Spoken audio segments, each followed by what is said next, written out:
Ladies and gentlemen, boys and girls, children of all ages, Gimme a Whole Year Wrestling Podcast proudly brings to you the best two podcasters in Yorkshire. My name is Dom, this is Anthony. Ciao. And we are here for your viewing pleasure. Hey up, Wrestling Rewind number 72 today. We've done 72 of these episodes. We are today looking at In Your House, D-Generation X. Yep. The future of wrestling. Yep, it's good. It's good. Survivor Series has just happened. We've just done a review on that. Obviously, massive changes there. Huge stuff. Go back, watch it. We had get excited. We push each other. We punch each other. We get real rowdy. It's the most confrontational we've been on camera. And it's changed. It's changed the way I'm going to do the podcast. I'm going to argue with them all the time now. I'm going to fight for my opinions. You don't think this is a great pay-per-view, do you? I think it's a lot better than you do. I think there's some good stuff in it. We'll talk about it as we go through it. But look, right, honestly, the Survivor Series, we did have like a full confrontation about it. But that's why it's such a divisive thing, because people have different opinions on it. We still love each other, you know. We don't it doesn't matter that we argue. That's the point of a wrestling podcast. That's what we do. So go back, check that episode out, have some fun with that. Don't freak out, we are here. We did have a bit of a gap though, didn't we? Maybe like all three people that give a monkeys thought we'd like I'd killed you after the maybe like they thought we totally just like falling out and kill each other. We're all good. We're ready to rock and argue some more. Yes. December the 7th, 1997 in Springfield Civic Center, Massachusetts. The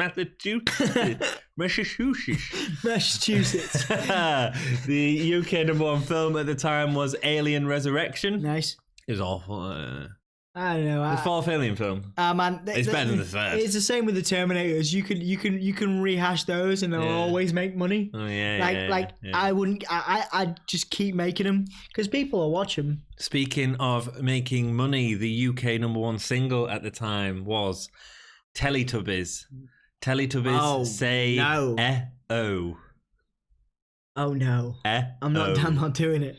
I wonder if Cassie Sono likes the Teletubbies. Teletubbies. A-O. Teletubbies. That's a really bad joke. Yeah, that was awful. Do you remember it being on the radio all the time at the time? Yeah, I remember it. Dude, nasty. Yeah. Because like a few years later, it was like Bob the Builder was in the charts for like ages. Yeah, and then Christmas. there was was it Mr. Oizo with that fat beat or flat beat? I don't even know, man. No, I don't know that. No. And it was doom doom doom doom doom. No, I don't. They had the cartoons. Do you remember the cartoons? That was a great. Ooh, ee, ooh, ah, ah, ting, tang, walla, bing, bang. Let's go back into wrestling. There was one more that was really, really bad. The frog, Crazy Frog was that was years later, but like that was when mobile phones were a thing and everyone was downloading that theme. Was that when we were in college? I feel like that was more recent than we want to believe it was. I think it was school, like late school. Yeah, I remember it. I think it's more recent than we want to believe it is. Yeah. I agree. It's probably a few years after this. And we'll probably get to it in a few years' time, so stick around for that. Commentators for this event are JR and Jerry Lawler. Just before we begin, welcome to the channel, our new subscribers. We apologize for because we're going to get into this. We've also posted our first wrestler interview on the channel. Oh yeah, man! Awesome. Anthony met up with the Kiwi Buzzsaw in Hull, in our hometown where we make this podcast, and where NXT were. And hopefully they'll come back again. Yeah, man. Fingers crossed. Two good shows. It's a yearly thing. Two good shows, and you know, welcome to Hull, guys. And it was a pleasure for us to speak. So go check that out on the channel. It's on there. Pleasure to speak to WWE and to work with WWE in some form. So hopefully more and more of those. Fingers crossed. Yep. I know that you're putting out feelers to see if you can get some more out here. Yeah, thanks. Putting out feelers. Thanks for watching anyway. Thank you. And also thanks for the support on the Wrestling Thoughts videos I've been doing just with me and my voice. There's stuff on The Fiend and CM Punk. Good and analytical stuff there, dude. I'm enjoying it. Oh, thanks, man. No, well, cheers for your support. Anyway, sorry to interrupt you. Carry on. Back to 1997. It's a real changing point for the company because obviously you've had Survivor Series that was sort of the screw job, and this is definitely the Attitude Era now. There's no argument that this is the Attitude Era. Totally.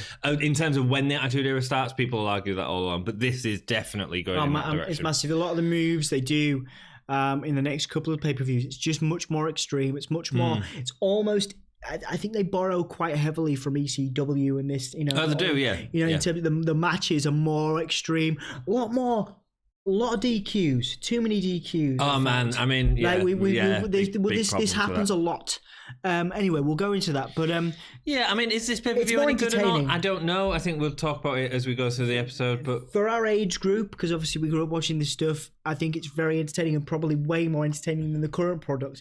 However, it's also when guys like Chris Benoit and other people, Perry Saturn, coming up the ranks in WCW, and they obviously end up with quite severe injuries off the back of these types of matches that were prevalent in the Attitude Era, so hard, and not also going safe, also in WCW and ECW, it was there.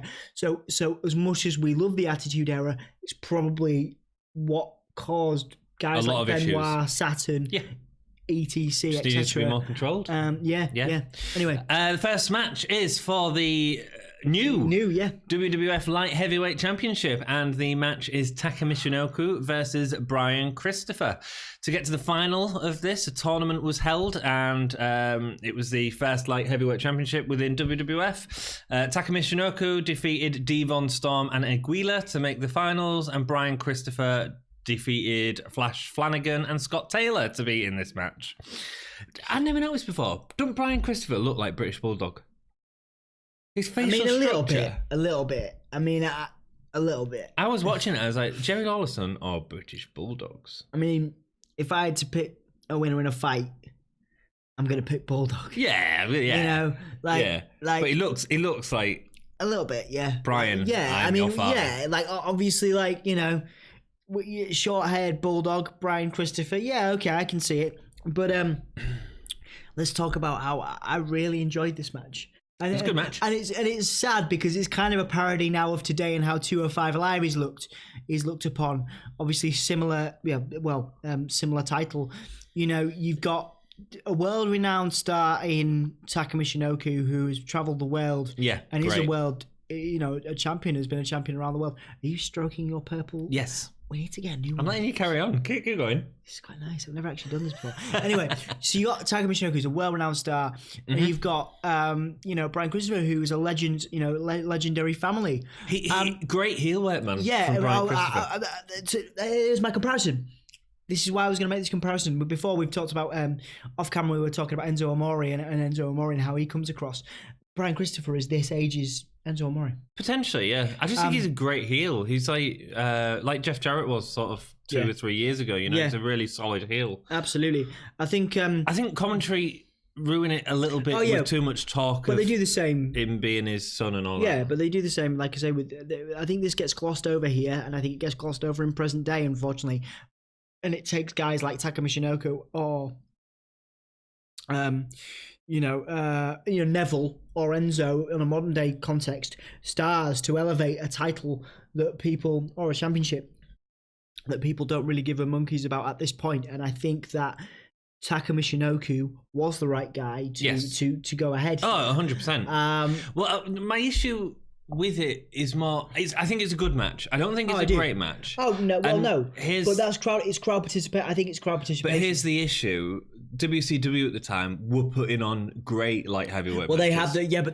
I think they had the blueprint. They had the best. Absolutely, and this is them copying it. At the same time, it's not as solid as theirs. No, they didn't have Rey Mysterio, Jericho, Guerrero, you're right. Benoit. You know what I mean? It's a good point you make. I think that WCW, and I don't think we'll see anything like that in AEW. But obviously, you've got much smaller guys in AEW in present day. I think that any other organization that isn't WWE has learnt how to treat people that aren't Vince McMahon's ideal sort of size well. WWE does not know how to market, promote, or support correctly people under the maybe 250 or 300. No, they don't. You can say Daniel Bryan, but Daniel Bryan did that himself. Kofi Kingston himself. WWE has never ever traditionally, and I don't think this will be the case. Not even Mysterio? Mysterio did it himself. Did he? Right. I don't know. I didn't watch it. Mysterio was in ECW. Mysterio was in WCW. Mysterio did it himself. And before we move on, Taka Michinoku actually was the right person because he had a legacy that people in America didn't know about at this time. But he had enough. Even though it was difficult to be a cult sensation in this day and age, he had enough clout, I think, that people did care. Yeah. More than they would if Brian Christopher had won it at this point. I think you could have gone with either. I think Brian Christopher was a great heel. It's funny actually because you never associate him with like. I don't ever associate Brian Christopher with a really talented heel wrestler or great character wrestler or great wrestler in general. I always just remember him as part of Too Cool, which was a sort of it was fine. It was good. It was a crowd pop, but it was goofy, which is fine. Interesting side question. He's a great heel. Interesting side question. Talking about the comparison we made between Brian Christopher and Enzo. Yeah. In a recent interview you can find online with Chris Van Vliet, Enzo makes a point of he was saying that the matches don't matter. The quality of the matches don't matter. It's what the crowd. It's what for someone like Enzo, it's what the crowd react to. Now, I think just going back to this, well, what do you think of that as a concept? Yeah, of course, yeah. Okay, I half agree and a half don't. Okay, but then that's because I'm a fan of the wrestling. So in my world, Taka Michinoku would have been a world champion because Taka Michinoku is a solid wrestler. Yes. Yeah. I get what you're saying. I agree with you completely. So you look at a guy like Ricky Steamboat would be a good example of that, who was an incredible wrestler, but not much of a personality, I'd say. We look at, I'm about to rip 7 Shades out of Legion of Doom. But like you say, and like people use the term Legion of Doom pop or LOD pop because it's a big deal. Mm-hmm. I think they're a terrible. That's interesting. They're a terrible. We'll talk about that when we get on to it. Anyway, sorry guys. It's all right.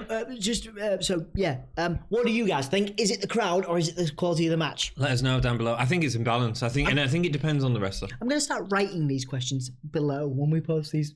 Yeah. Yes. Cool. Because You're adding more work to yourself. We asked them. Good for you. We asked people in the videos, but then like. What if they don't watch this far? Absolutely. Then that's their own fault, man. Right, let's get through the match. Right, sorry, Early Michinoku can't win a lockup with Christopher. Christopher's doing really great heel work in the ring, laughing like a little girl each time he beats Michinoku back. Michinoku eventually gets in with a back heel kick and a drop kick, sending him to the outside of the ring before delivering a springboard plancha off the top rope. Amazing. Brilliant. Yep. Christopher goes for an axe handle off the top rope to the outside, but it smashes his face on the railings. Yeah. Bust his lip open real bad on that. You could hear the thud of him hitting his chin into it. I don't know what he did. Brian Christopher wipes blood in the face of Michinoku. You wouldn't do that these days, would you? Nice swinging DDT from the top rope and a hurricanrana by Michinoku, who then hits a springboard moonsault to the outside. That was great. Jerry goes to wipe the blood off Christopher Jerry Law. Oh, yeah. Yeah, he gets off commentary to go wipe the blood off, because it's not his son, blah, blah, blah. The commentary just, they're not taking any notes of the great action that's happening in front of them and just talking about the son thing, which is just, it gets a bit distracting. Yeah, I think, like I say, it's not really a priority. It doesn't feel like a priority for the commentators, which is annoying. I like a lot of the moves Brian Christopher employs. He does a really good powerbomb. He's got that Jeff Jarrett. Yeah. That Jeff Jarrett, or the Miz. Is it the Miz? What does he call it? What does the Miz call it? Skull Crushing Finale. He does, like a front Nelson slam. Which is really cool. Yeah. I thought that was it actually, because I'd forgotten the result of this when I went. It was a good move. It's done. Yeah, it's really done. So that's what happens just next in the match. He delivers a drop kick to the back of Michinoku's head off the second ropes, which looks like it could have given Michinoku whiplash, and it looks great. Brian Christopher's there with blood dripping down his face. He wipes the floor with the worn-out Taka Michinoku. If I have one problem with this match, I don't think Michinoku got enough offense in. But Brian Christopher's delivering decent moves. You know, you've got the German suplex, a power slam. After missing a leg drop off the top rope, Tucker hits a surprise Michinoku driver for the win. Which looks amazing. Yeah, it is great. It's a great move. It's a great move. And that was a nice fluid end as well. Like I say, he misses the leg drop and it goes straight into that, picks him straight up and he's in. So it's just wicked. It's a good match. It's a great opening match. You know, it's one of them matches that you watch and go, oh yeah, this is cool. I thought you would find a lot wrong with that. So I'm pleased, I'm pleased that you like it. Yeah, it's a good match. Next up, Pat Patterson, Tony Gurria and Gerald Briscoe come to present the title, but who cares? 6-man tag, well, it's fine. And they've got Japanese press in as well, haven't they? Yeah. Yeah, it's weird. 6-man tag match is next. Los Boricuas versus the Disciples of the Apocalypse. If you say this is good, you are fired. This wasn't great. We've talked about the Los Boricuas pop up quite a bit, you know, in the coming pay-per-views, and I've fallen out of love with them. It's just hard to watch now, isn't it? It's just boring. I've fallen out of love with Savio Vega and I've fallen out of love with Crush. I'm done. Yeah, but them two aren't even in this match, which is weird. I mean, the two guys that are actually sort of talented. That's what I mean. Like, you should have put them in the match. I don't like the factions. I don't like the factions. It's awful. Isn't it weird how you remember things differently though? I've done exactly the same with stuff. You know, where I've gone back and looked at old Undertaker and I'm like, oh, God, that was real boring. It's funny, isn't it? But then you look at a guy like Michaels. Yeah, and you're like, oh, I've got the worst thing Michaels ever did was that comeback match in Saudi Arabia, but almost flawless in everything. He never went to TNA and did like a terrible last, like Ric Flair and Mick Foley. Like there is not a foot. Sting. Pardon my friend. Many people might disagree here, but I think Shawn Michaels' career is almost spotless. Even under Michaels. I think you can forget the Crown Jewel match. I don't think it matters. Undertaker has made terrible career decisions. He should have finished ages ago. Michaels was the best. I don't know. I think Taker's got one more good match out of him. I think he will have a good match. Have you watched the Stone Cold interview with him yet? Yeah, I enjoy they're doing shots. It's good, yeah. Savio Vega comes out rapping with Los Boricuas. All the others having mics, trying to rap or something. An absolute mess of vocals. The Disciples of the Apocalypse come down on motorcycles and get a massive pop for it, which is the biggest pop you get of the entire I mean, it's cool match. Watching guys come down in motorcycles. I mean, yeah, it's great, but do it with someone that matters. Yeah, like the Undertaker. The Undertaker. Vega's sent out as he isn't in the match. Miguel and Chain start off, clothesline, hip-lock takedown, 8-ball gets a tag, forward slam. The crowd start chanting for Miguel to shave his back. That was entertaining. I think I did laugh. That's always the funniest thing about Los Boricuas is poor old Miguel. 8-ball manages a forward-facing slam and a tilt-a-whale slam. It's Miguel who has all the heat, though, and thankfully it's him who reaches over to slow 8-ball enough for Los Boricuas to get into it, but it's still slow. I do like their movesets. I will admit that all of the clotheslines. No, the occasional tilt-a-whale. But Los Boricuas and stuff, they're not bad athletes. No. However, I can't say it's not exciting, is it? I can't say the same for Disciples. No, I agree. Nothing happens in the ring for 5 minutes. Los Boricuas beats Skull. Vega comes in to take Miguel's place, so this is sort of the conclusion of the match. But the ref doesn't allow it. Miguel's on the outside, injured his knee. It's weird, though. The distraction changes nothing as Change delivers a Death Valley driver. But then Miguel flips in and dropping a leg on Chains to reverse the pin while the ref's then distracted. Which is a really weak finish. Well, Miguel was faking the injury. Yeah. I mean, at least it was a pin. You can't say that for half of the matches in this. Yeah, it's really weak. I think it's a really weak finish, and like I say, there are many hits and misses in the WWE, but I think we're dealing with two of the biggest in history in these factions. It's awful, wasn't it? Like in these factions, and I've had some time because I really thought in the early parts of our episodes. You was talking before about how when Crush goes into DOA, it's great. Well, exactly. But I go back and I'm Crush is the best thing about it. Yeah, well, maybe Savio Vega, but yeah. But it adds nothing else, does it? I remember being excited at the concept, when you're like, there are things cool. Like, I'm really hoping that I enjoy. Another one of my favorite factions from this era that's coming is a faction called the Brood. I mean, that was basically a bunch of vampires. I wonder how they're going to come across. I don't know. But I remember enjoying them when I was younger. But exactly. But like, this is a bunch of bikers, and I thought they were cool as anything when I was growing up. How am I going to look at a bunch of dudes playing like they're vampires now? You know what I mean? So do you know what I didn't get about it as well? Like, so Los Barricos win the match, they go off stage, and then Disciples of the Apocalypse are celebrating in the ring like they've won something because they're stupid. It's because they're idiots. It's because they're bikers, and they're like, ugh. Idiots. They're just daft. It's just rubbish. Yeah, it's great. It's a little weird. Speaking about rubbish, Butterbean interview. Hey, hang on. No, you can't. No, you're not.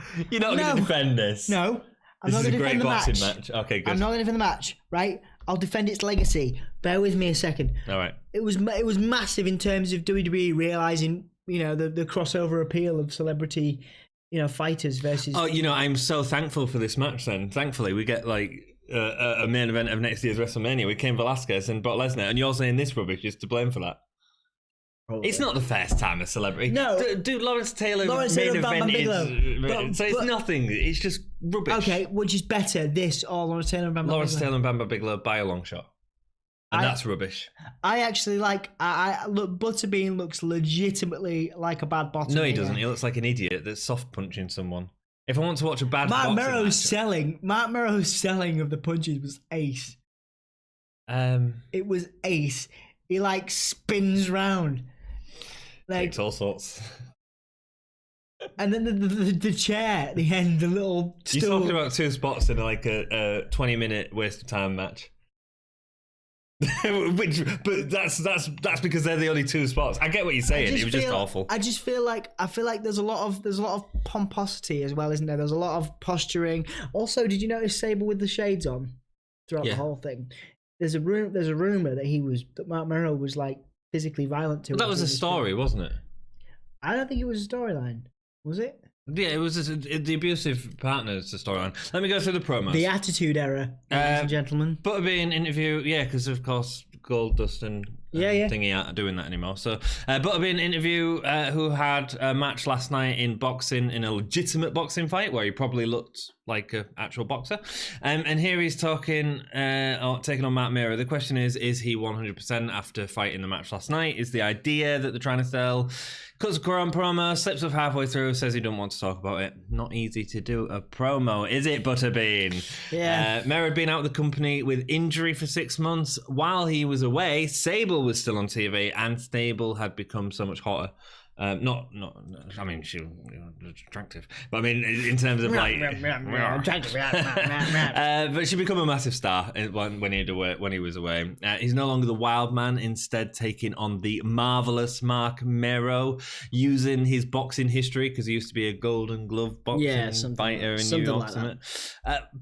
The problem I have with giving Mark Mero that is he was a solid high flyer. And then you give him a boxing gimmick, and suddenly he can't do any of that. Yeah, weird. He was very. It was a weird change of pace for him. It should have stayed. No sense. He should have maybe the kind of more because he was more rugged and he looked a little bit less like a Muppet. I really didn't like his look. Before. When he come back, he should have been like a homeless person that was like that would have been better. Like with like this beautiful wife, and he was like just this dishevelled man. What do you mean, like Daniel Bryan and perfect. Is it Brie Bella? Which Bella is it, Nikki? Brie Bella, I think he's doing. Michael Cole interviews Sable. She held up the championship the night prior for Butterbean in his match in the cross promotion that they had. Mira interrupts Sable and tells her to stop stealing the spotlight. The idea is they've got a abusive relationship storyline going on, and with Mira telling her what to do, which would lead to stuff that we'll see in the future. The Tough Man match, 4 rounds. Mark Mero, Sable, Butterbean.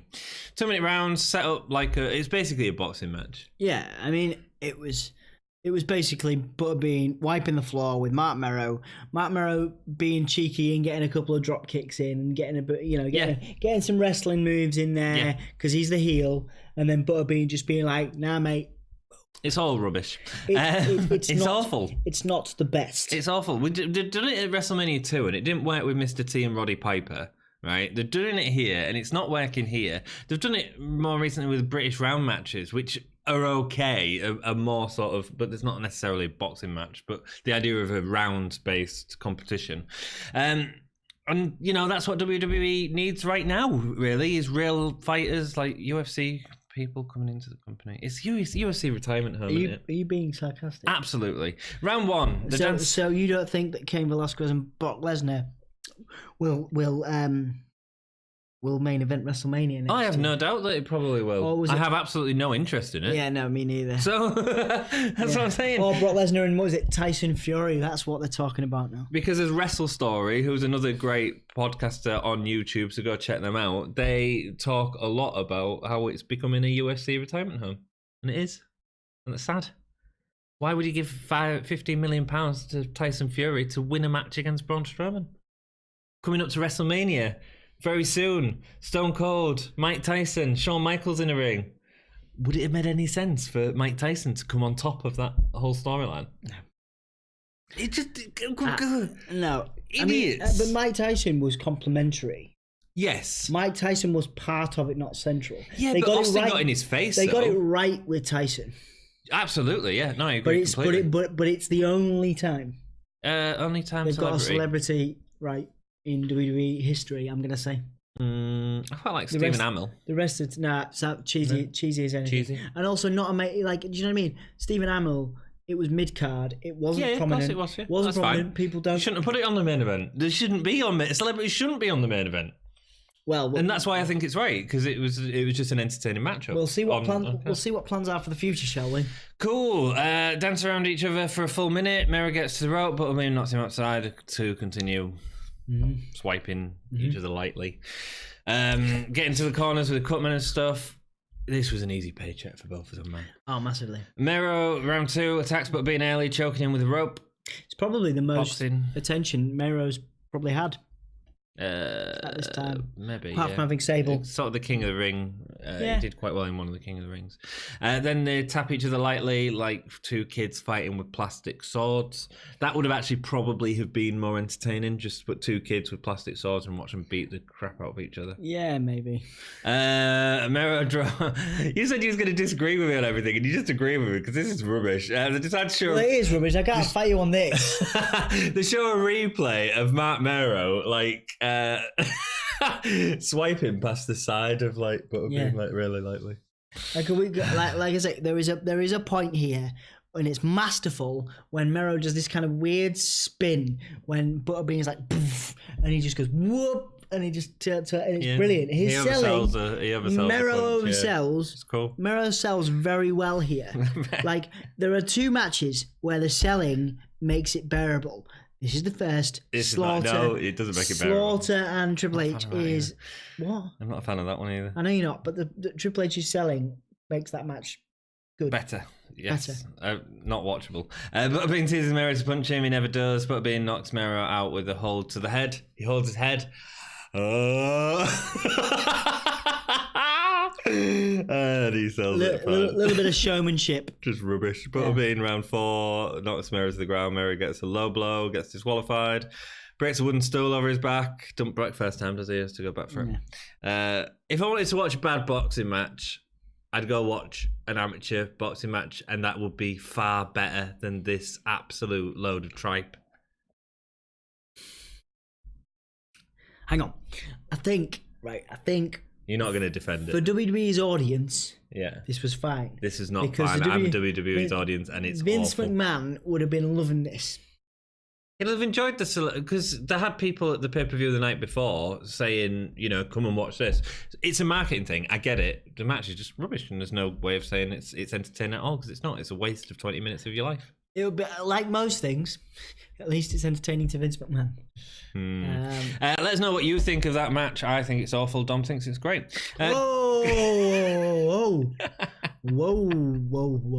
I think it's okay. I don't think it's good, okay. And I don't think it's great. I think it's okay. How many stars out of 5?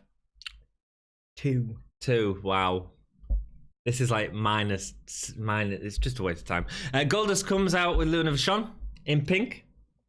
White face paint, big lips. Back to heel. Yep. Good. Being led by Dog Chain. Goldust reads a poem he wrote. Yeah, actually, correction. The artist formerly known as Goldust. There we go. He reads a poem he wrote when he was a child. It's not. He reads from Green Eggs and Ham, the Dr. Seuss book.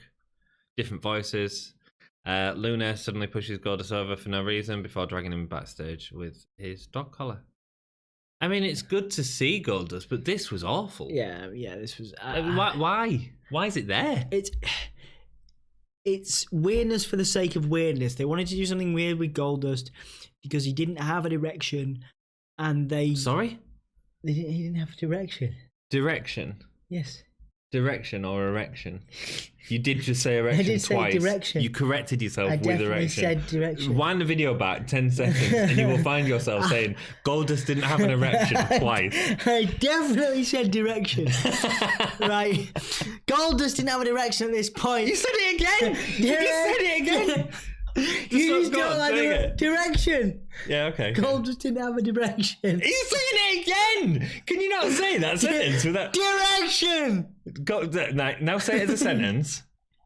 Say it as a sentence. Goldust didn't have a direction. You genuinely can't say it, can you? Just one more time.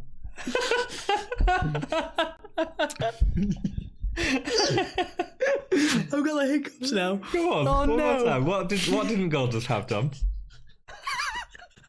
He's really trying it to get it out. Direction. Yeah, that's cool. So now say it as a full sentence. I've got the hiccups now. Yeah, Goldust didn't have oh no. Goldust didn't have a direction. That's better. Yeah, well done. You did it. What? We're going to rewatch it later. You're going to laugh. Oh, Anthony, I've got hiccups now. Oh. Yeah, no, he didn't have a direction. You said it then. There you go. It sounded like you said it then. Goldust didn't have a direction. Maybe. Luna pushes him over. Look, it's pointless. It went on too long. It felt like something that would have been okay at Raw, maybe. It was weirdness for the sake of weirdness. It was rubbish. Yeah, it's not a pay-per-view segment either, is it?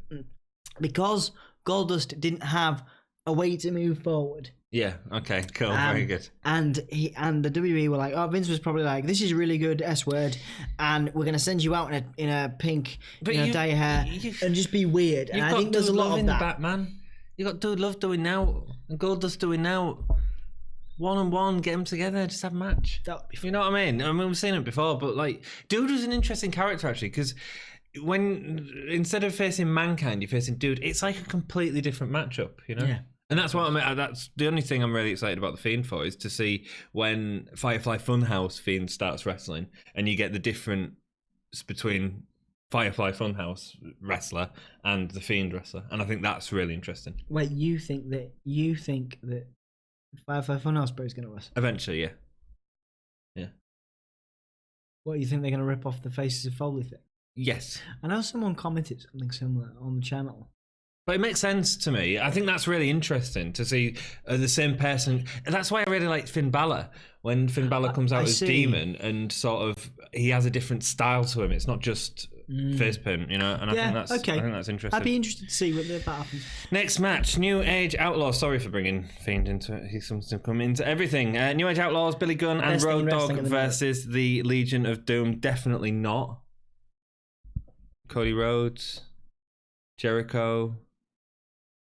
Way better. No, Fiend's up there. AEW.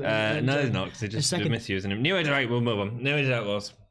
New Age Outlaws good. Billy Gunn, Road Dogg versus Legion of Doom. Yeah. Michael interviews Legion of Doom, who were beaten 2 weeks previously by the New Age Outlaws by them cheating during a Doomsday device attempt with the ref distracted. Animal says that no one can beat him fair and square. Hawk says the New Age Outlaws are like a booger up his nose, and his fingers are just too short to get at it. But when he does get at it, he's going to roll it around his fingers and squish it. I mean, I love what a boga, he says. I love his visceral description. I think Hawk, as much as I dislike him in the ring, and his 3 moves of doom, and Animal, sorry.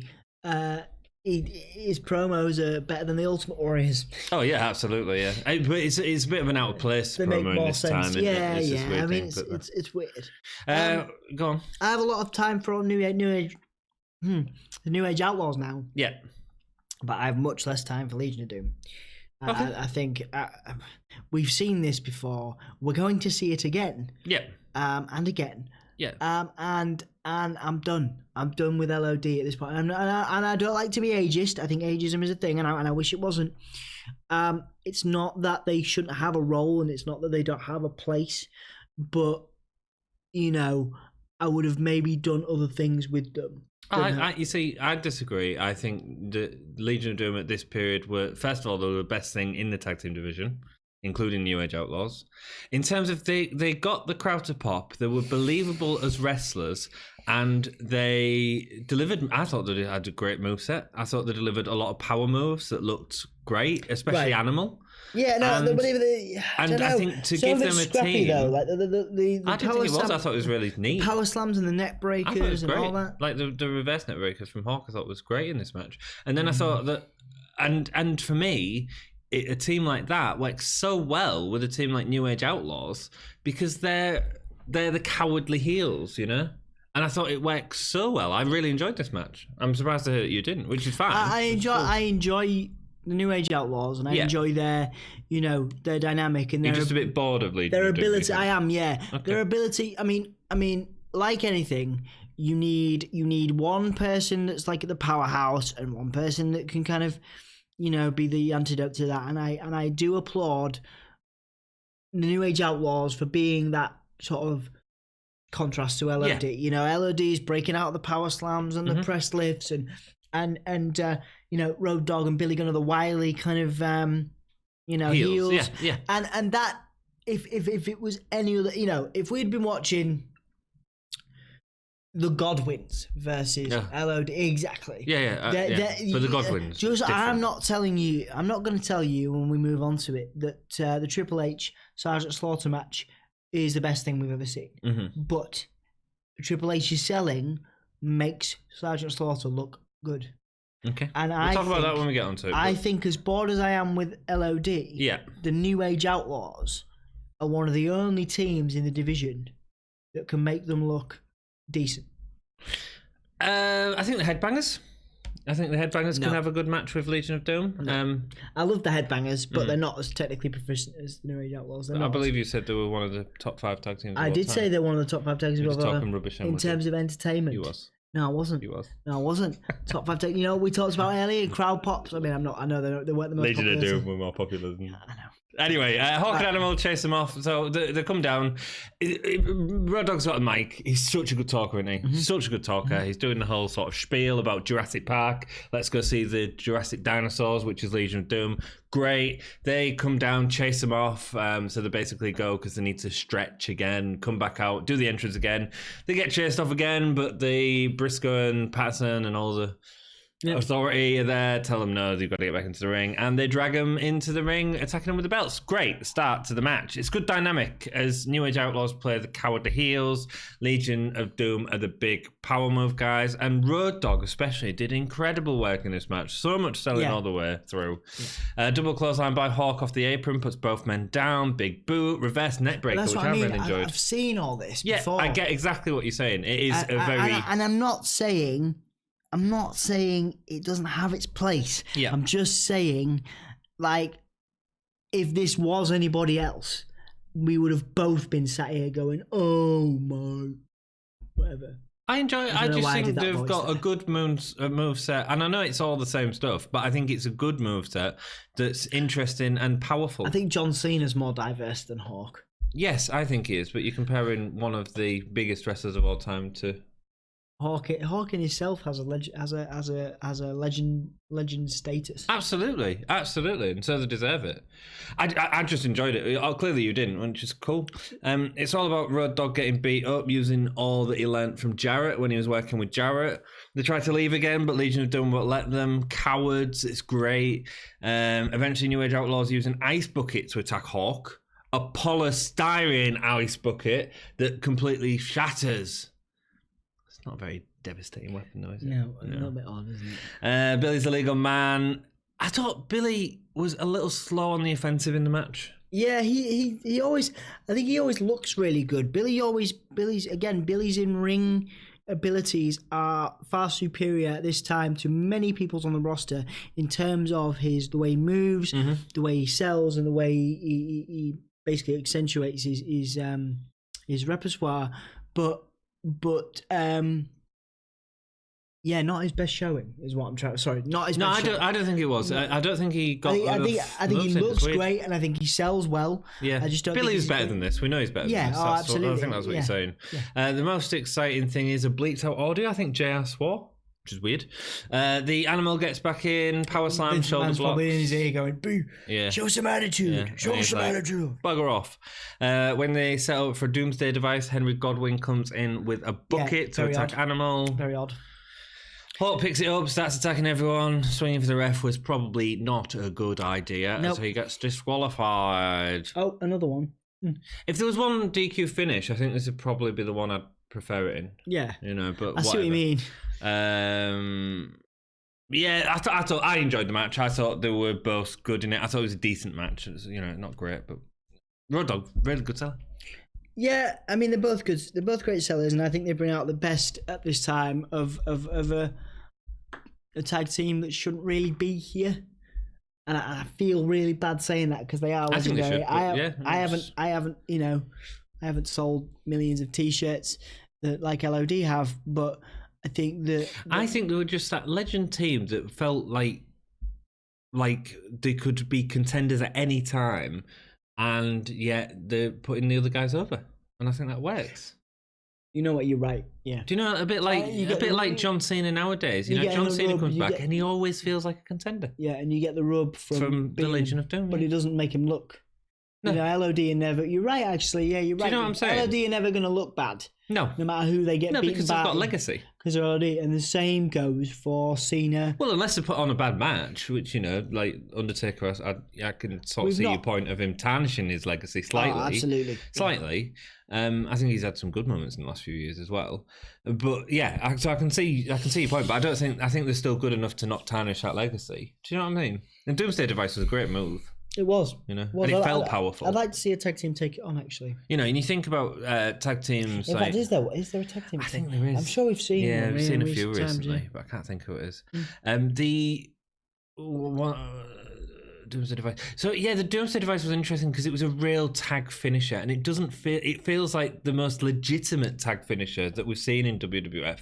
And you're about to get sort of a couple of teams in, especially one of them, the Dudleys, who have an incredible finisher. New Age Outlaws have the backbreaker and the leg drop. So Road Dogg did the backbreaker. So that was good. Yeah, I just don't think but like the Doomsday Device felt unique at the time to Legion of Doom, and the 3D certainly felt unique. So an identifiable. An identifiable finisher that everyone knows is coming. A bit like the Tombstone, that was their Tombstone, and I think it's so great. And you look at a team like the Godwins; they never had anything, Even like going back to the Rockers, I mean, they didn't really have a finisher. Together, something they do together. Yeah, I see what you mean. I see what you mean. Yeah, there was the Heart Attack. Yeah, the Heart Attack would be. But that's one of the only ones from back in the. Something that. Something you could be like, wow, that's their finisher together. And I think that's why Legion don't work, because you get them up on the shoulders for the Doomsday Device, and the crowd knows it's coming. So when it fails, it's just interesting. Yeah, no, you're right. Let's rock on. Boot camp match next: Sergeant Slaughter versus Triple H with China. Yeah. It's got to be a special match. It's a boot camp match, Maggie. Video package selling the Cobra Clutch at the start, so we know we're going to see that in the match. Fine. Triple H and China interview. Triple H has a survival kit for everything he needs to beat Slaughter a comb. That's a little odd. Some nappies because he's old. Yeah. This isn't Slaughter's generation. This is D-Generation. He might go by Slaughter's house and let his old lady take a smoke of his peace pipe before he delivers a crop chop. I'll be honest, during this promo, he went into a New York accent. It really reminded me of Enzo Amore. I think Triple H at this time is finding himself. Yeah. And I think this is an example of that. Yeah, it's good. I think Triple H and Michaels, to an extent, but not quite as much, has to his gimmick that he's been running with is worlds away. Yes. From what he's about to do. Obviously, he's been known as Triple H. And I think, as well. and I think that he's really finding himself here. And I think that's, and I honestly think this match is instrumental in shaping who he becomes. Okay. The attitude he shows in this match. We see Triple H with a water spit on the turnbuckle. That's the first time we've seen that. Jim Cornette interviews Slaughter, who says Helmsley is a human piece of excrement. Helmsley is a puke. He might be old, but he isn't dead. Yeah. A puke. You're a maggot. I remember that. Do you know what I really enjoyed about this promo as well was Cornette in the background. Oh, yeah. He was like, I'm interviewing this guy who I've worked with a lot of years in the past, and he's great. I love Sergeant Slaughter. And you can just see Cornette just happy to be there, which is cool. And Slaughter comes out to Kurt Angle's music, or the Patriots music, the music that's been on so many WWF superstars, which is interesting. No DQ match. Slaughter uses riding crop early on. I mean, Slaughter was slow during WrestleMania 7, man. Yes. Right, in that match against Hogan, he was slow then. You say, this is 6 years later. Like you say, he isn't the best performer by any stretch of the imagination. But Triple H sells when he's overselling everything. So exactly. Yeah. So in the same way that in that infamous match, different because it's not as funny. Because the person's not selling back. Hold on, it's not as funny. But look at the Hogan Michaels thing. Hogan came off looking, well, he actually came off looking ridiculous. But the point is that if you sell for someone appropriately, in the way that say Michaels does normally or The Rock does, you can come off. Your opponent could be the worst. Like, look at how Rey Mysterio sold for the Great Khali and made the Great Khali look like a beast. Now the Great Khali is a beast, but he is probably one of the worst in-ring performers of all time because of his size. We're not, the guy was limited by how massive he was. But you need a great seller to make it look legit. 100% agree. The best thing, one of the best things Undertaker ever did in terms of launching somebody else's career was Khali. Because you look at, we've had years and years of the Undertaker not being scared of anything, even Kane, and then he just open mouth, just looking up at Craig Khali. And going back to this match, Triple H made Sergeant Slaughter feel like it was 1980, whatever. You felt like Slaughter could legitimately kick his butt. I agree with you.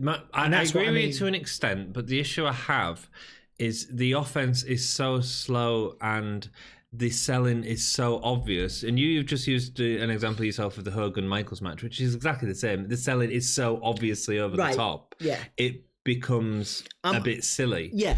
And I feel that with this. And I think it's interesting to talk about in this pay-per-view because I also feel the same with the last match, actually. I feel like I feel like the offense wasn't there enough for the selling, which is sort of my problem with it. No, I get what you mean. Slaughter was so slow and cumbersome that it just felt like Triple H was taking his own time to drag it out. I think I'm using the things, the stuff outside the ring on the stairs, and I'm using the Cobra clutches, and kind of glossing over the kind of nothing stuff.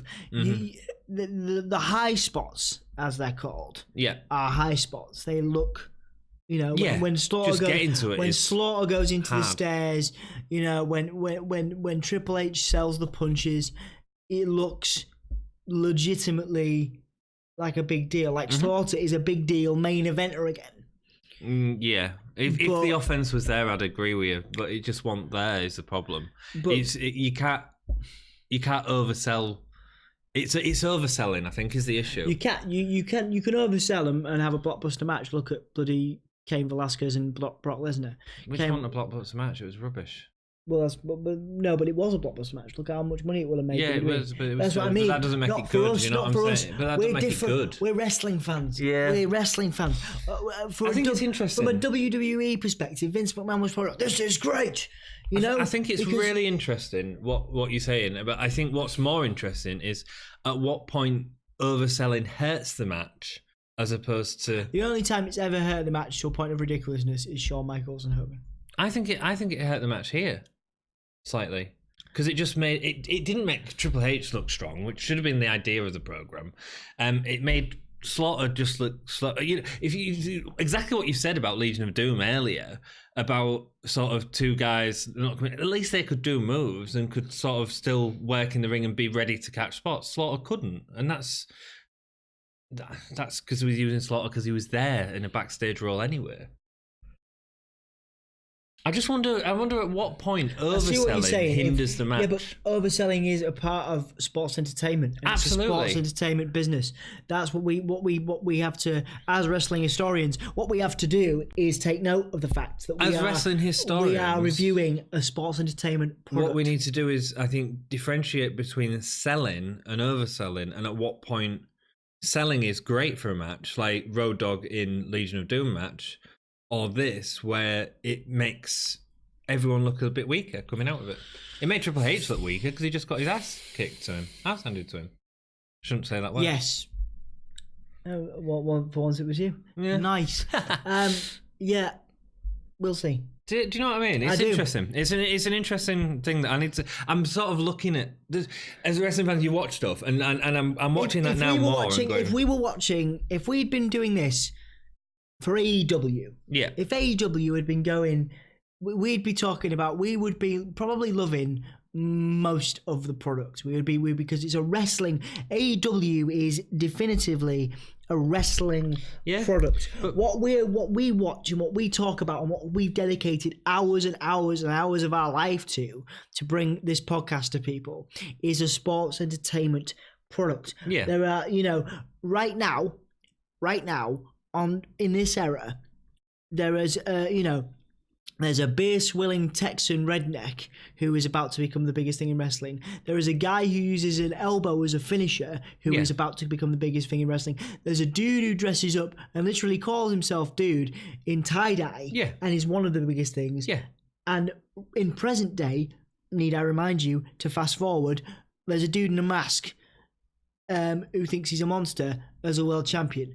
We are fundamentally covering and reviewing and working with a sports entertainment product. Yeah. And if you look at this match is definitively sports entertainment. Yeah, but it's also crap. It's crap. You think it's crap because you're a wrestling fan. No, it's not just that. Look, the Austin Rock match, which we'll talk about later on, is not a good wrestling match, right? Austin had his neck broke a couple of years ago, but it is incredible. Because of the atmosphere. It's incredible because of what they do as well. Because of the atmosphere primarily. And this one... Because they can actually, get up without... Because of Triple H. We'll move on. But because of Triple H and because of the DX vibe and because of what DX have done on Raw and, attacking Jim Neidhart and all this stuff that had gone into this, leading up to this, that match... Mm-hmm. Was a big deal because DX was about to launch itself, and Sergeant Slaughter, whether you like it or not, was a huge catalyst in that. Yeah, if you look at the history of D-Generation X, Sergeant Slaughter is one of the first catalysts. Authority figures that went against him. Yeah, I get it, and that's cool, but I just don't find it interesting. Right. It feels like a waste of time for Triple H. In fact, I'd say DX Triple H versus Dude Love. You got Dude Love in the back. He's not doing out. And they put on some cracking matches. They've put on some amazing matches. But have they done Dude Love? They've done Cactus Jack. I know they've done lots of Mankind, but I'm going to make a comparison. Oh, Goldust. I'm going to make a comparison. Yeah. I'm going to make a dangerous comparison, and remember how much I love Mick Foley. Go on. Mick Foley, Sergeant Slaughter, same level of movement. No. Completely disagree. No. Look, very similar. No, Mick Foley could get up off the floor. Sergeant Slaughter couldn't. Slaughter wins Hunter, and Foley was always there for a spot. Slaughter wasn't. That's the problem. Slaughter whips Hunter with his belt in the face before choking him. China watches on as she is revealing more and more leg and backside as these pay-per-views are going on. Slaughter goes over the top rope, trying to oversell like Michaels and Hunter, so he does... But it just sort of falls really heavily, and it looks like it hurts. It looks clunky. Hunter, what do you want from him though? He's trying for you. He's trying to create an end. He's trying to entertain you. I don't want to see him. Hunter grabs the ring bell, but the officials won't let him have it, so he gets hit with it. The ring bell official that got hit by Triple H, he could sell. He should have been in the match with Triple H, not Sergeant Slaughter. Triple H gets a chain off China, wraps it around his fist, and attacks Slaughter. Slaughter eventually gets the chain, but when running to attack Hunter, he's sent over the top rope. Oof. Slaughter goes to lift Hunter, but collapses awkwardly because he looks a bit gassed. He does manage to suplex after that, though. Slaughter gets suplexed off the turnbuckle. Big move there. Slaughter gets caught in a sleeper whilst selling. He has to keep pulling his trousers up. He did it loads during the match because his trousers are too small for him. So he's been held in this devastating sleeper. And what's the first thing you do? He gets Triple H into a Cobra Clutch on the counter, but China breaks it up. No DQ. Whilst the ref gets in her face, China delivers a forearm to the ref before going to attack Slaughter with a steel chair. Slaughter throws white powder in her face. What was that white powder, Dom?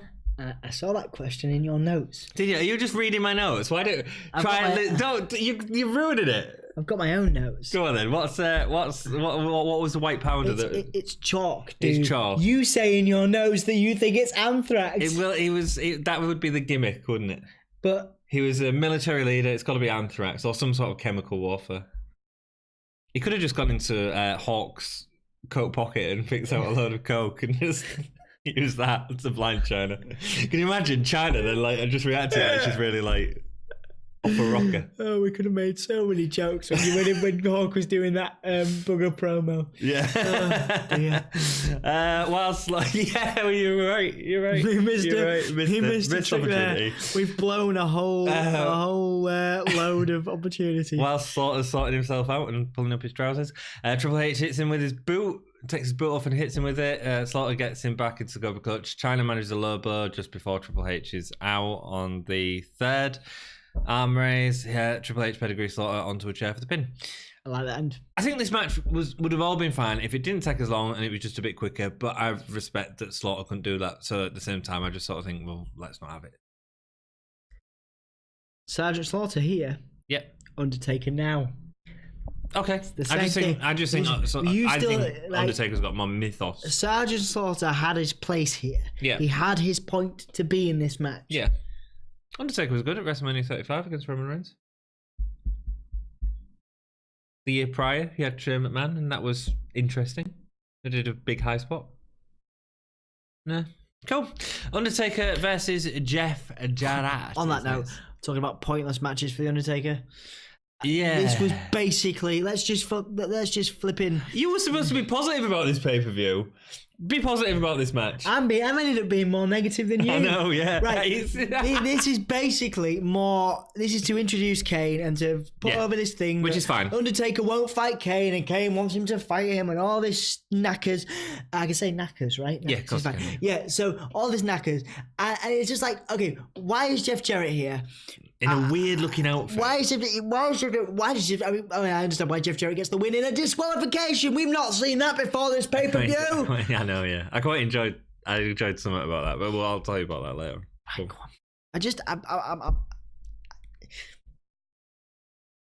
I've never seen the point in Jeff Jarrett there. Yeah, but he's done some good, You've got to admit, he did some good stuff with Razor Ramon, man. Dude's done some good stuff in TNA, right? His gimmick was rubbish. It was basically a Honky Tonk Man ripoff. Yes. Like Jeff Jarrett. Good heel. The best thing Jeff Jarrett ever did was sing Be My Baby Tonight. That was good. You know, because I thought these matches with Razor were really good. Anyway. Oh no. And the 1, 2, 3 tagged him. His tag team with Owen Hart because if you put Owen Hart with anything, it looks like blooming gold. Gold, yeah. So yeah, he's tag team with Owen Hart and Deborah. He bought Deborah. So there's loads of good Jeff Jarrett moments. You're a massive Jeff Jarrett fan. What about his Royal Rumble entry earlier this year with him and Elias being number 1 and 2? I mean, I enjoyed... You enjoyed exactly. No. There's loads that you've enjoyed. The only thing I've enjoyed is X, Y, Z, Z, zigzag, bar, ba, ooh, nah. What the flip was that? Go on. Be my baby tonight. And it wasn't even him. I know, yeah. It wasn't even him. It was Road Dogg. I know. It's good. He was a good wrestler. Jeff Jarrett backstage. Weirdest looking outfit. It looks like a really naff superhero or someone with one of them like flying suits, where they jump up like a mountain. Weird. He says that the cream of the crop rises to the top. I heard that before. Macho Man. Great, yeah. The cream of yeah. And he's aiming to add the Undertaker to his growing list of defeated opponents. I think he's great. I think he hilarious. does, actually. Jarrett avoids Taker's strikes at the start, getting strikes of his own, but he's caught by Taker, sent into the corner. Taker hits Old School, chokes Jarrett in the corner. Jarrett is caught in for a chokeslam, but Jarrett kicks out. Starts working on Taker's knee quite a lot. Taker's knee suddenly just goes. Taker's hits the backbreaker, leg drop, big boot before the lights go out, and Kane's music starts playing. The lights go red, and Kane comes down. When Kane gets in the ring, Jarrett's hilarious, encouraging him, yeah, go on then, go on, attack the Undertaker, ha ha ha ha. But instead, Kane chokes, slams him. DQ for Taker, so Jarrett wins at that. The brothers, though, are face-to-face. Kane slaps Taker, but Taker won't fight back. Pyro from the ring corner as Taker I quite like this build to the feud. Yeah, it makes sense. I forget this happens. Yeah. I forget you needed it. There's the build where Undertaker won't fight him. Yeah, it's clever. It's a shame that the match at the end of it wasn't great, but I mean, that's none of the matches in their history were particularly good. No. Despite there you go. There's a good example of the crowd buzzingness can make or break something. Yeah, like the Fiend. Yeah. Was that a criticism of the Fiend? Yeah. Go on. What? Carry on. No, I'm done. No, you were making a point. You carry on making your point. So you think? Yeah. Wait. So hang on. I think it's a very different. I think it's a very similar thing, actually. Well, I do too. Like Undertaker. Well, basically, Kane. Well, basically, the Fiend is basically Kane now. Yeah, right. And what I'm saying that these two had this great, wonderful build, which the Fiend's having to what ends up being very lackluster matches.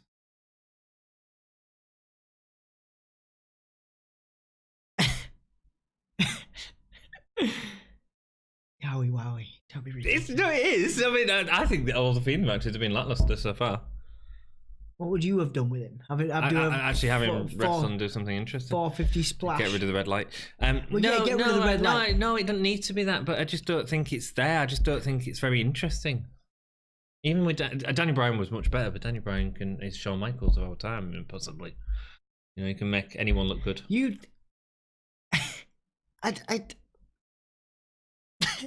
Moving on. Sorry. The Fiend is the best thing in wrestling in 2019. Yeah, his promos, but his matches are rubbish.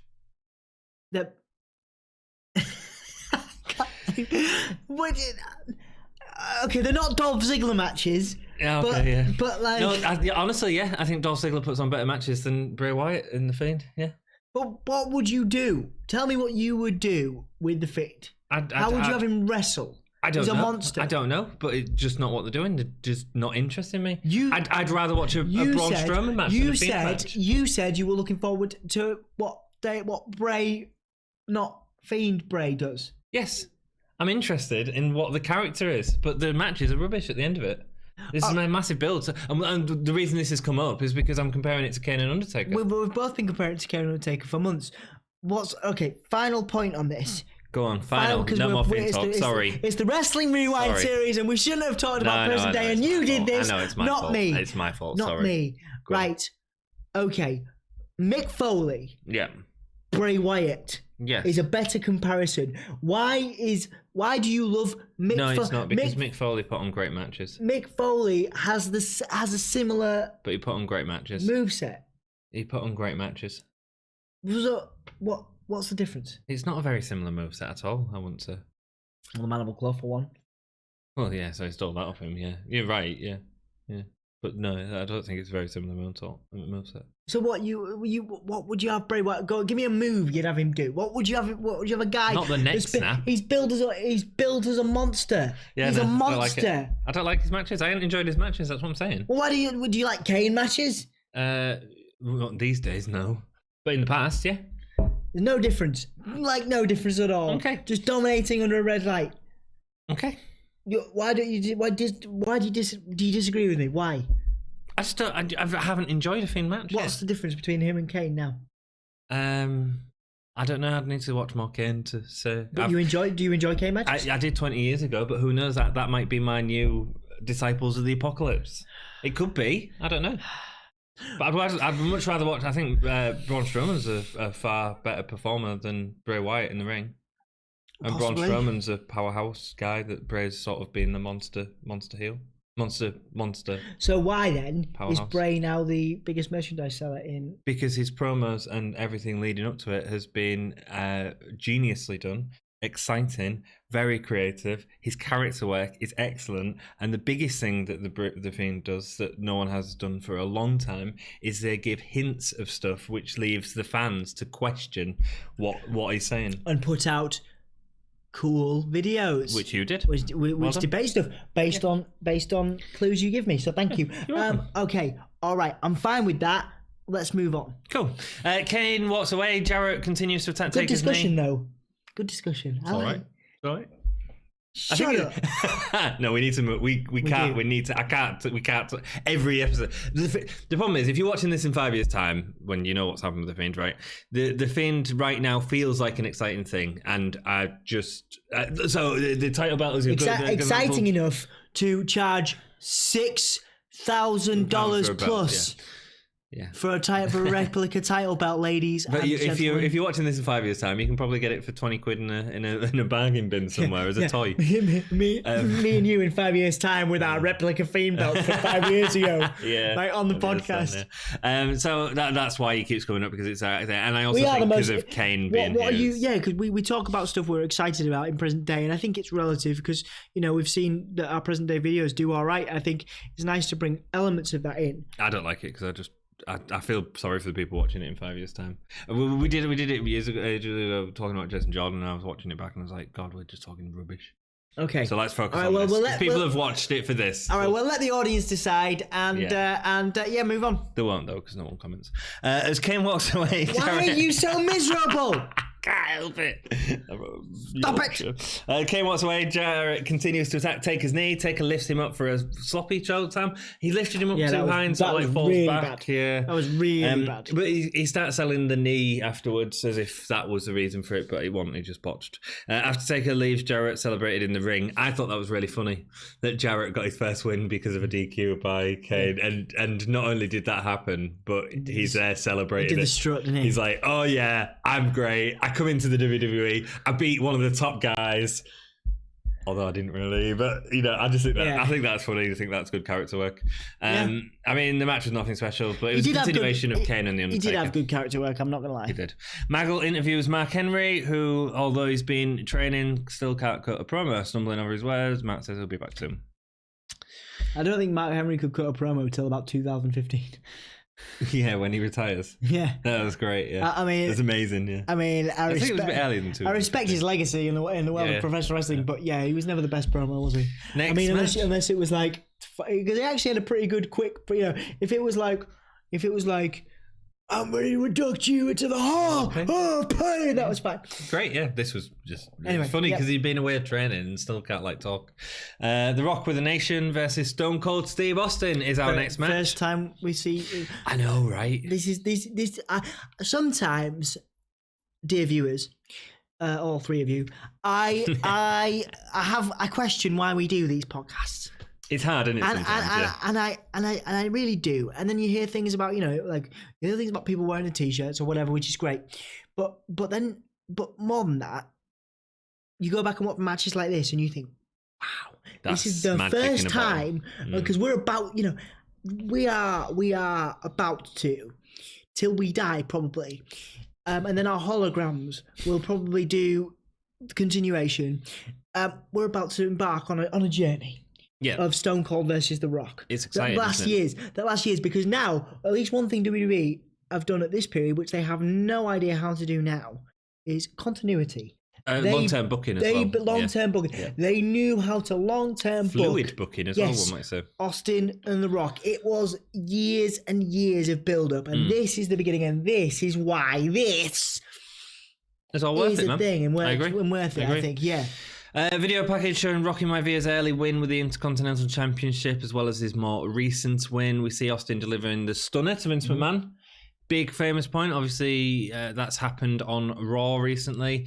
Cold Stone has started taking on the... Cold Stone, Austin Stone Steve! Cold has started taking the entire nation, delivering stunners to them all. The Rock has stolen the title from Austin, continuing the feud. An interview with The Rock. Yeah, The Rock's great. The Rock's He can talk. He can talk. He's incredible. Like, there are some people in the world you're just like... Stop to listen to. How are you so talented? Yeah. Like, even to this day, I mean, look at... Just, there are people you're just like, you are an exceptional... I don't mean to blow smoke up The Rock's bum, but, I mean, there's enough people doing that in the world. But I tell you what, a unique talent if there ever was one. Here's the interesting thing. He's good here. He gets even better. Yeah.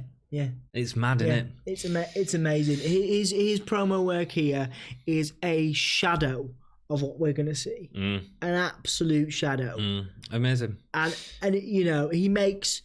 And I really like Shamrock at this time, and I really like... Well, actually, no, I've never been a great fan of Stone Cold, have I? I can't I haven't, go back but it's on great that. going back and watching it. But that's what I mean. I think The Rock... You know, I mean, look at his age and where he's at in his career. The Rock, as a seller, I mean, is he better than Michaels? I mean, the top three of all-time sellers, you've got The Rock, you've got Michaels, you've got Triple H in there, you've got Dolph Ziggler. In the top three, here's four. I added Dolph there. Stupid, Dom. I added Dolph. Stupid. Can't you count? I added Dolph there. 1, 2, 3, 4. Let's go. Right, there we go. Interview with The Rock, calls himself the best Intercontinental Champion ever. Yeah. And The Rock, he was hated anyway, in a great way by the fans. Great heel work. But for feuding with Stone Cold, wow, he's hated even more. Stone Cold enters in a pickup truck. Second, it's great. That's cool. Yeah, the nice. There's a lot of nice interactions through this match with it's great with not LOD, with Nation as well on the truck. Stone Cold enters, stepping on the bonnet, walks across the truck, jumps into the ring, attacking The Rock. That's cool. The Nation come in to take him off. Austin back body drops D'Lo onto the pickup bonnet on ringside. He smashes through the windscreen with his foot.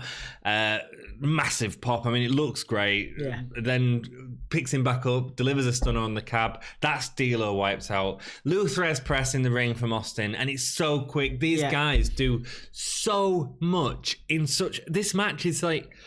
It's 5 minutes. It's nothing. Yeah. And they do so much in that amount of time.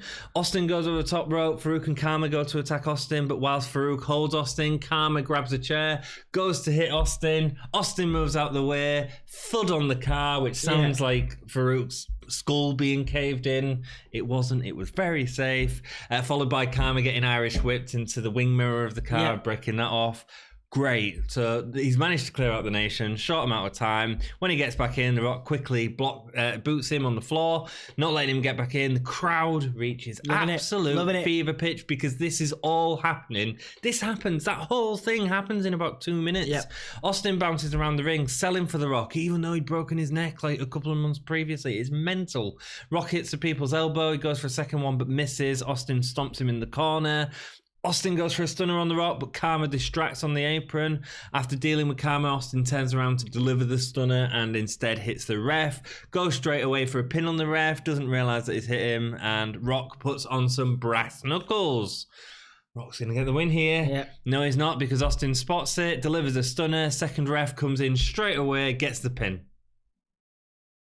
I mean... It's big. There's a lot to take in. 4, 5, 6 minutes... Beautiful. Yeah. Absolutely beautiful. Magic, man. Yep. And they didn't do much. Austin was really injured still. Mm-hmm. Shouldn't have been wrestling. No, but the payday for Austin to do this would have been, it was about keeping his heat. Wrestlers have made stupid decisions, but then if you look at, what happens to him. I think he was so passionate about the character and wanted to carry on that. And I think The Rock was a student of the game. The energy from both of these is incredible. I think Austin appreciated that about The Rock. I would love to see, and it would be very interesting to see, if Austin ever got The Rock on one of his Stone Cold that'd be good. Yeah, that'd be good. It's not impossible. No, that'd be good. I imagine The Rock. But we'll do one day. Yeah, I imagine The Rock.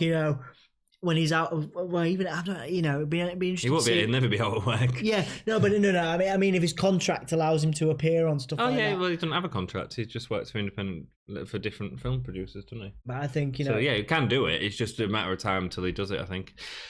This is the first meeting of these two greats, and it is great. Is it a 5-star match? No, because it's not long enough. No, but it's chaos. 5 minutes of great TV. Yeah, it's chaos. It's without a doubt the best 5 minutes on this card, and I'd argue, later on, I'd argue it's the best match on the card because it does so much in short amount of time. I think I'm inclined to agree with you right now. Yeah. Go on. Next match, we have the World Heavyweight Championship match: Shawn Michaels with Triple H and Chyna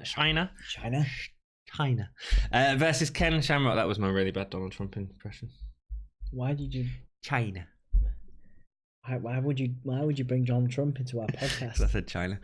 Video package of Shamrock and his ankle lock, building that up. Michaels, there's a hilarious promo, and they show the full thing actually. I've not seen this before, where he's in the wheelchair and he's being trained by Triple H to be able to take the ankle off, and he's basically got a fake leg on, and they're just spinning this fake leg around. It's really funny. But it's that era of silly DX promos. They do a bunch of them now, where they're just taking the mick. I like it. I think it's good. Yeah, it's interesting. It's an interesting funny. time. Yeah, and they must have had a whale of a time. Oh hell yeah, doing these, pre-planning these and. DX handcuffed Anvil to the ring ropes, and Slaughter and Shamrock came in for the save. They offered Jim Neidhart a place in D-Generation X. They did. After Brett had gone and everyone from the Hart Foundation was going in different places. He takes it, right? And then they raise his hands and then attack him. I remember watching this in my mum's bedroom. Cruel. My mum had a skybox in a room. It was the only place I could watch wrestling like in an evening, and I just remember like getting really excited to have Jim Neidhart in DX, and then just being crushed. It's great. Crushed, great heel work, to be honest. Like because I was like, oh, maybe they're gonna have a big, maybe it'll be cool because Neidhart's in there now, and that's great. And then they completely destroyed him. Yeah, unfortunately for Anvil, the Slaughter and Shamrock saved them though, and both got their respective submissions. Shamrock interview who says Michaels is a good wrestler, but when he is in his zone, he's going to put the hurt on. Michaels will end up squealing like a baby. Not the best promo, was he? No, just a bit sort of plain Jane, really. Interview with Shawn, who starts calling JR a fat tub of goo at the start of the interview, which was a bit harsh.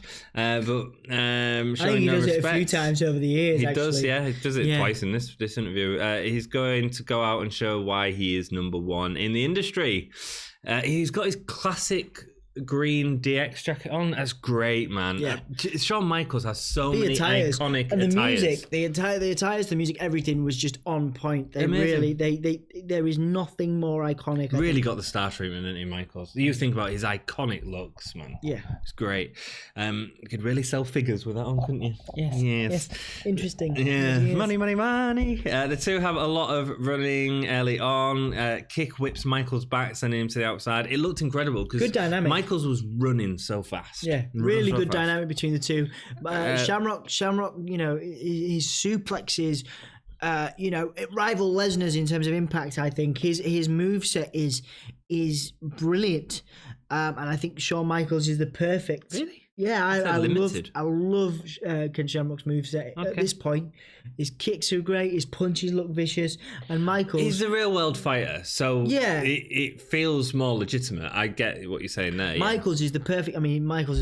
He could sell a invisible person, you know what I mean? Yeah, but I also wonder if this is overselling as well. Like, it feels like they spend a lot of time, and this is why I brought up earlier about the difference between selling and overselling, and when it becomes a bad thing.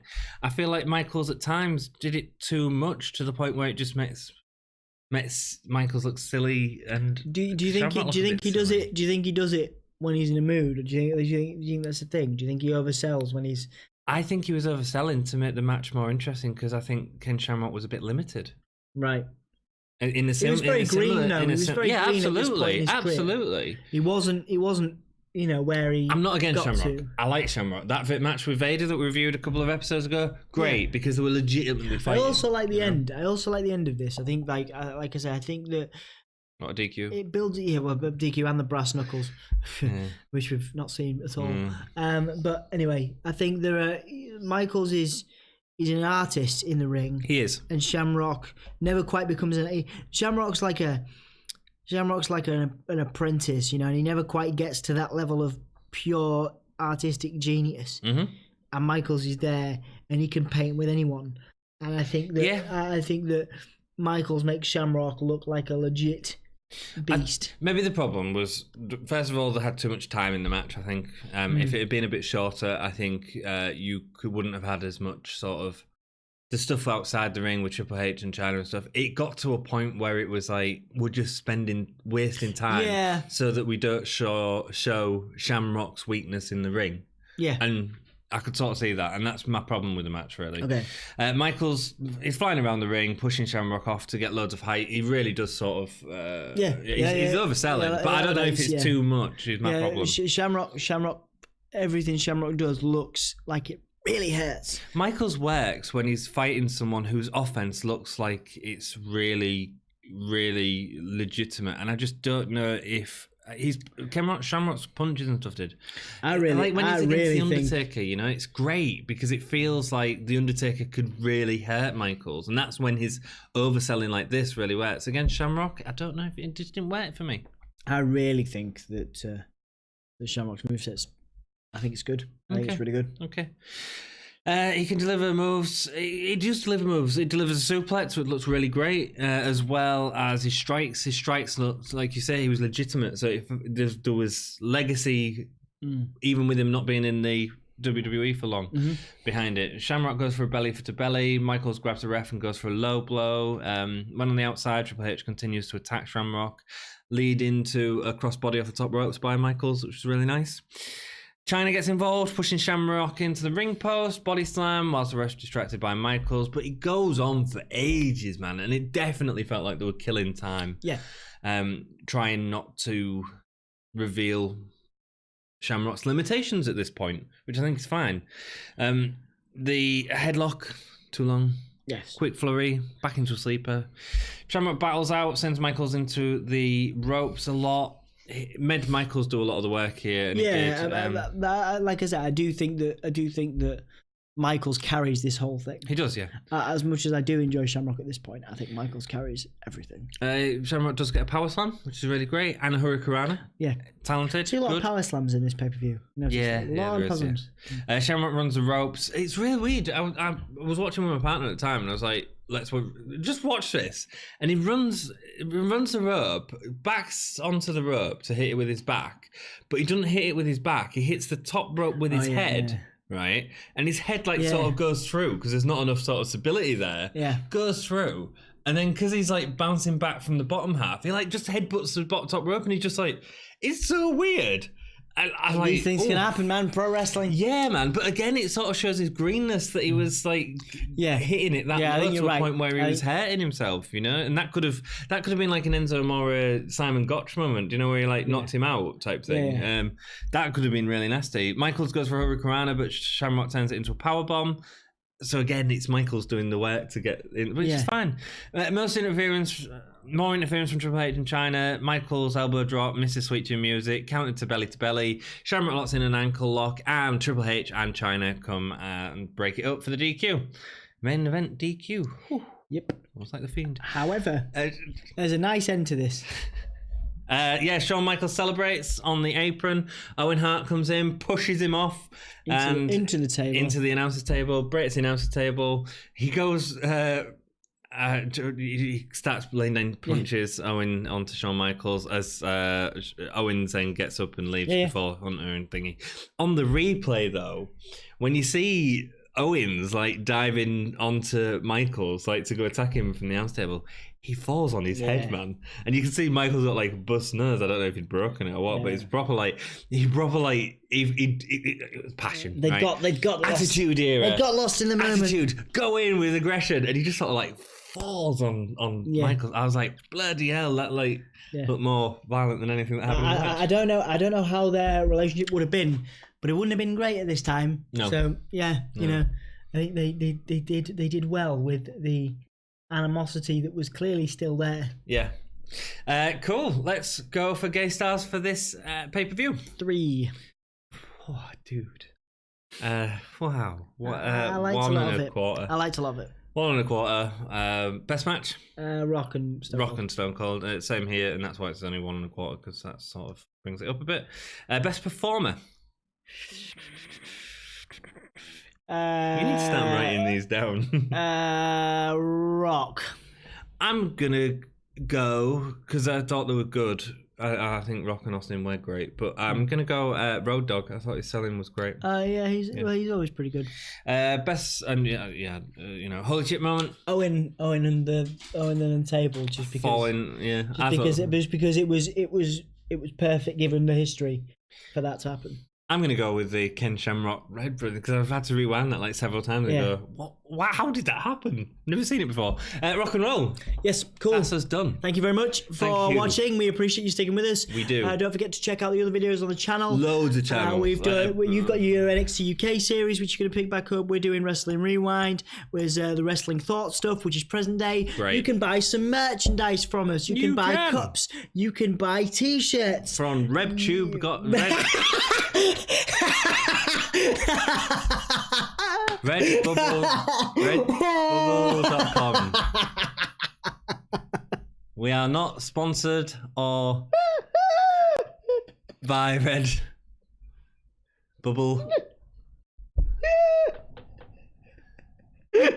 He's gone. Don't forget you can follow us on Patreon and buy some stuff. You can. Like us on Facebook and Instagram and Twitter.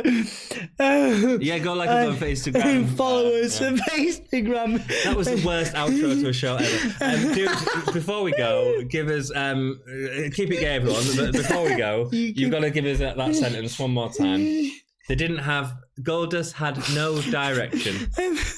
Sorry, how do you say Red Bubble? Oh, touche. Don't forget to keep it gay.